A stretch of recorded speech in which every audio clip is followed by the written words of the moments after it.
ચાલો તો મિત્રો આપણે છે ને ત્યારનો એક ફોન આવ્યો હતો, અડધી કલાક થઈ ઘોની ગ્રેજિંગના ઘરે. ફોટોમાં તમને બહુ સારી અને મોટી દેખાણી. હવે આની નીચે છે ઢૂલની, જોઈએ આપણે કેવી સારી છે મોટી છે.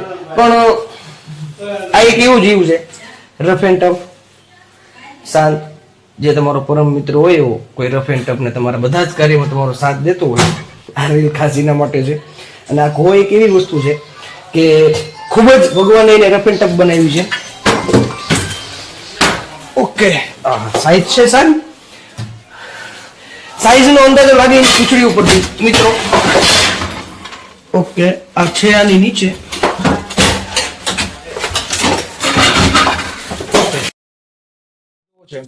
કેવી મોટી સરસ મજાની ફોન છે.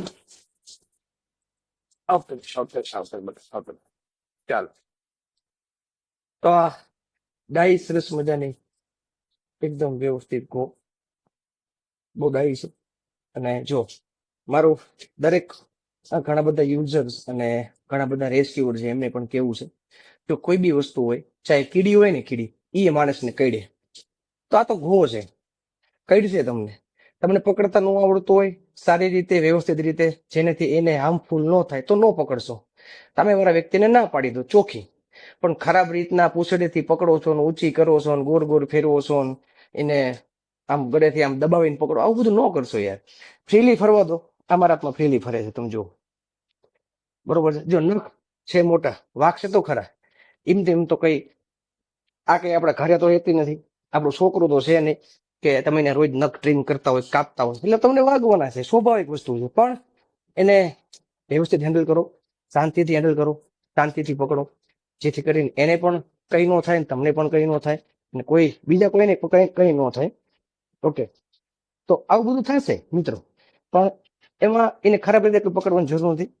ચાલો આને લઈ જજો અને મૂકશું સારી જગ્યાએ. પણ સાઈઝ સારી છે, એ પૂછડી છે અને ખાધી પીધી સુકી છે. કોઈ બી મોકલી દો તમારા ખાધે પીધે સુખી ભાઈ બંને. ચાલો મળી પાસે રિલીઝ ટાઈમમાં. આવજો. તો મિત્રો આવી ગયા છે આપણે રિલીઝ કરવા માટે. પણ એ તમને દેખાડી દઉં કે મને કેટલું એ વગાડ્યું છે. જો આ હાથે, પછી એ બટાયું ન કરાય, જો આ હાથે, અને આ જો ઘોની લકી. આવું કંઈ જોતું હોય તો મારે શોરૂમ છે ભાઈ સાહેબ. જો આપણે સાપ પકડવાના પૈસા તો લેતા નથી, ફ્રી ઓફ ચાર્જ કરી છે. પણ આવું કંઈ લેવું હોય એન્ટિક વસ્તુ તો મને સંપર્ક કરજો. PN જ્વેલર્સ મારો એકાઉન્ટ છે ઇન્સ્ટાગ્રામમાં, એની અંદર તમને નવી અપડેટ મળશે. તો ચાલો અત્યારે છે ને પહેલાં આપણે આની કરી. જો આ એકદમ ડાઈ સરસ મજાની અને સૌથી પ્રિય, હું તો એ કહું છું કે તો તમારો અંગત મિત્ર હોય ને, જે તમારો સૌથી ક્લોઝ હોય, આ સેમ ઈ છે યાર. રફ એન્ડ ટફ, કોઈ તકલીફ નહીં, મારે આ ખાવું છે, તે ખાવું છે, આમ જવું છે, ફલાણું જવું છે, હાલે આમ જવાનું છે, તો દઈ જાય ને એવા મિત્રને મોકલો. આનું કામ છે એના જેવું, સરસ મજાનું, બહુ રફ એન્ડ ટફ, અને બધી જ કામમાં તમારું હેન્ડલ કરે એવું. અને કુદરતનું સૌથી મોટું સફાઈ કામદાર, કે ભાઈ કુદરતને બહુ જ હેલ્પ કરે છે આ ક્રિચર્સ, એવું ક્રિચર છે. તો ચાલો આને કરી દઈએ આપણે રિલીઝ. ચાલો તો આને કરી દઈએ રિલીઝ. તો આ છે સરસ મજાની ખો. બે બાજુ હાથે મને ઘણા બધા બાજુડિયા પહેર્યા છે, પણ આ એનો સ્વભાવ છે, આ એનો નેચર છે. તો આ કરવાની જ છે, એટલે એની અંદર તો કોઈ બીજું કોઈ થવાનું નથી. જેમ આપણો સ્વભાવ, આપણી કહેવત છે કે તમારો સ્વભાવ છે ને ઠાઠડીએ જ જાય, આવી કહેવત છે. એમ ઘો કે કોઈ બી ક્રિચર છે એ તમારાથી બીવે છે, તમારાથી ખૂબ જ ડરે છે અને ખૂબ જ બીવે છે. તો જેથી કરીને તમારાથી બચવાની કોશિશ કરે છે. એના કારણે એ તમને ડિફેન્સમાં એટેક કરે છે તમારી ઉપર. તો એક નોર્મલ પ્રક્રિયા છે, એકદમ ફ્રીલી અને શાંતિથી હેન્ડલ કરો, જેથી કરીને ક્રિચર્સને પણ હેરાન ન થાય. જો તમને બીક લાગતી હોય તો આ કામથી મહેરબાની કરીને દૂર જ રહેજો. આ કામ છે ખૂબ જ જોખમી. તમે જ્યાં કોઈ બી જગ્યાએ કોલમાં ગયા છો અને રિટર્ન આવો છો સહી સલામત, એનું કોઈ નક્કી નથી. તમારામાં તાકાત ને જુસ્સો અને જસબા હોય તો જ આ કામ કરજો, નહીતર ન કરતા. બાકી ખરાબ હેન્ડલિંગ, એને મારવું, છંછેડવું, ન આવડતું હોય એને પકડવું, આ કોઈ ટ્રાય કરશો નહીં.